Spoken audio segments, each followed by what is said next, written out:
Students, today we will discuss about central dogma. Students, as you know, आप जानते हैं कि सभी living organism eukaryotic and prokaryotic की बात हम करें उसमें जेनेटिकल मटेरियल डीएनए और आरएनए होता है, लेकिन जनरली सभी जो लिविंग ऑर्गेनिज्म है उसमें सामान्य अगर हम लोग बात करें तो DNA is a genetical material except some viruses. तो सबसे पहले सेंट्रल डोगमा जो थ्योरी है गिवन है, इट प्रपोज्ड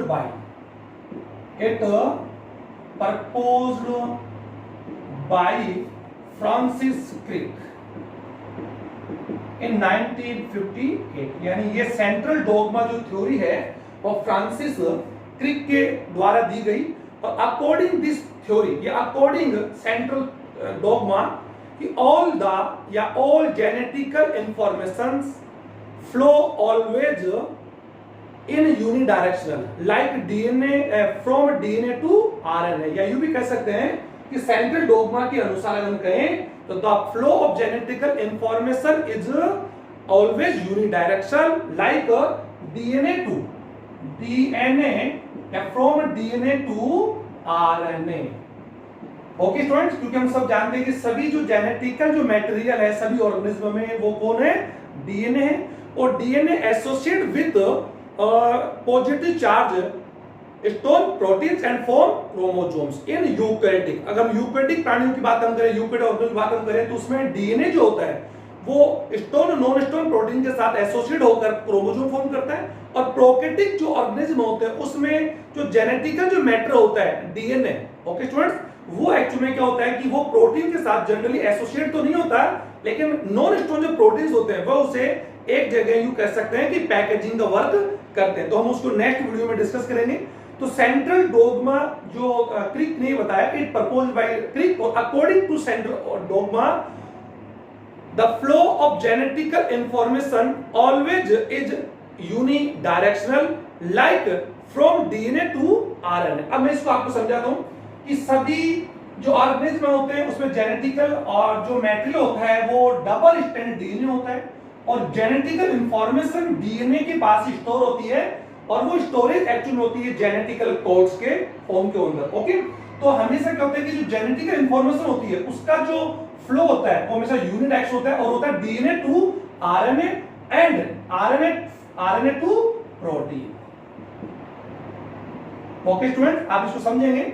और सबसे पहले क्या होगा कि सेंट्रल डोगमा जो हाइपोथेसिस है या इसके अनुसार हम लोग कह सकते हैं कि genetical information DNA to RNA and RNA to protein की तरफ होता है, यूनिडायरेक्शनल होता है। और इसको हम लोग अगर हम लोग चाहें तो हम इसको कुछ स्टेप्स में हम लोग इसको इंक्रीज कर सकते हैं। लाइक सबसे पहले क्या होगा कि जेनेटिकल जो इंफॉर्मेशन का फ्लो होता है उसके पहले क्या होता है कि डीएनए के द्वारा डीएनए का क्या होता है, रेप्लिकेशन होता है। यानी ये इसका सेंट्रल डोगमा जो हाइपोथेसिस है इसका सबसे फर्स्ट स्टेप जो होगा उसे बोलते हैं रेप्लिकेशन।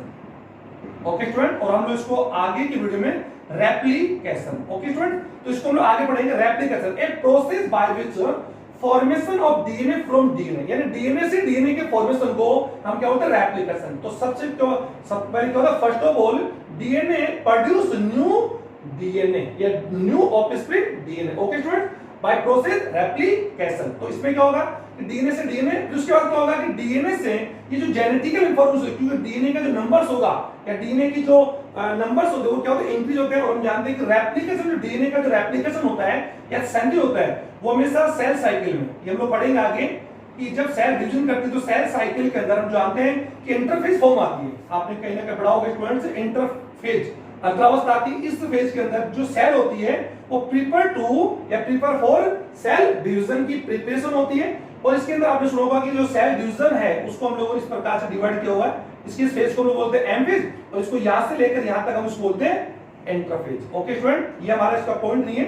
इंटरफेज अवस्था के अंदर जो इंटरफेज फेज है इसको हमने डिवाइड किया हुआ है, आपने पढ़ा होगा इसको अंदर, ये G1 है, ये S एंड G2। ओके जो यू कह सकते ग्रोथ फेज फर्स्ट है, सिंथेसिस, इसी सिंथेसिस जो फेज होता है, सिंथेसिस जो फेज है इसी में डीएनए का और स्टोन जो प्रोटीन्स है उनका क्या होता है स्टूडेंट, सिंथेसिस होता है। ओके स्टूडेंट्स, तो डीएनए का सबसे पहले क्या होगा, रेप्लिकेशन होगा और रेप्लिकेशन के बाद में अब जो जेनेटिकल जो मटेरियल है वो एक्चुअली क्या होता है, डबल हो जाता है, यू कह सकते हैं बिकम डबल। ओके स्टूडेंट, इसके बाद क्या होगा, genetic information DNA to RNA, इस प्रोसेस को हम बोलते हैं रेप्लिकेशन, यानी फर्स्ट रेप्लिकेशन। सेकंड जो यहां पर प्रोसेस उसको बोलते हैं ट्रांसक्रिप्शन, ट्रांसक्रिप्शन। ओके स्टूडेंट, आप इसको समझ पा रहे होंगे। First step is replication.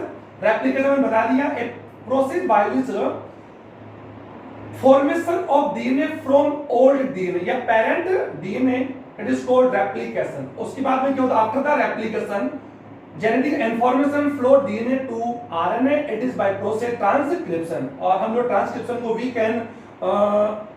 can write another way like a process by which formation of RNA from DNA, it is called transcription। फिर ट्रांसक्रिप्शन के बाद में जेनेटिक जो इंफॉर्मेशन होती है, जनरली स्टूडेंट्स को इस प्रकार समझे कि जो आरएनए होते हैं, ये आप लोग कहीं ना कहीं पढ़ेंगे, RNA are 3 types. Okay student, first mRNA, second tRNA and third one are ribosomal RNA. हम इसके लिए अलग वीडियो पढ़ेंगे। और जितने भी आरएनए होते हैं, यूकेरियोटिक्स में आरएनए के जो फॉर्म होते हैं वो 3 टाइप के होते हैं, प्रोकैरियोट में 3 टाइप के होते हैं, लेकिन आरएनए का जो प्रोसेस या आरएनए का जो फॉर्मेशन है वो डीएनए से होता है। इस प्रोसेस ट्रांसक्रिप्शन में हम लोग पढ़ेंगे। एमआरएनए का जो है मैसेंजर आरएनए और इनके क्या-क्या वर्क है हम लोग will discuss in next video. तो यहाँ पर ट्रांसक्रिप्शन, फिर आरएनए में जो जेनेटिकल इंफॉर्मेशन जो होती है वो एक्चुअली क्या होता है, जेनेटिकल कोडेंस के रूप में होती है। इन्हें यूज कर सकते हैं, सिंगल स्ट्रैंड फॉर्म में होता है और उसमें इंफॉर्मेशन जो आरएनए से प्रोटीन के रूप में, यानी आरएनए से प्रोटीन में वो क्या हो जाती है, कन्वर्ट हो जाती है। इस प्रोसेस को बोलते हैं ट्रांसलेशन। क्या बोलते हैं student, trans. It is a third stage या third stage of central dogma. तो it's given by Francis Crick, okay, in 1958। ये तो आपको समझ आ गया रेप्लिकेशन। और ये मैंने आपको बता दिया इसको हम लोग 3 टाइप में डिवाइड कर सकते हैं। मैं यहाँ पर रेप्लिकेशन को यहाँ पर लिख दूं। Okay student, replication, transcription and translation. Okay, अब इसके बाद लेटर यू कह सकते हैं आफ्टर दिस इन 1970, यानी लेटर भी कह सकते हैं, later in 1970 Temin and वोल्टीमोर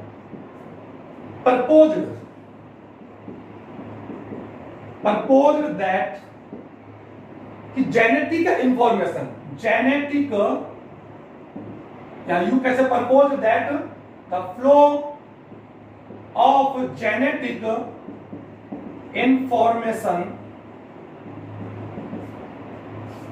may be या कैन बी रिवर्स डायरेक्शन,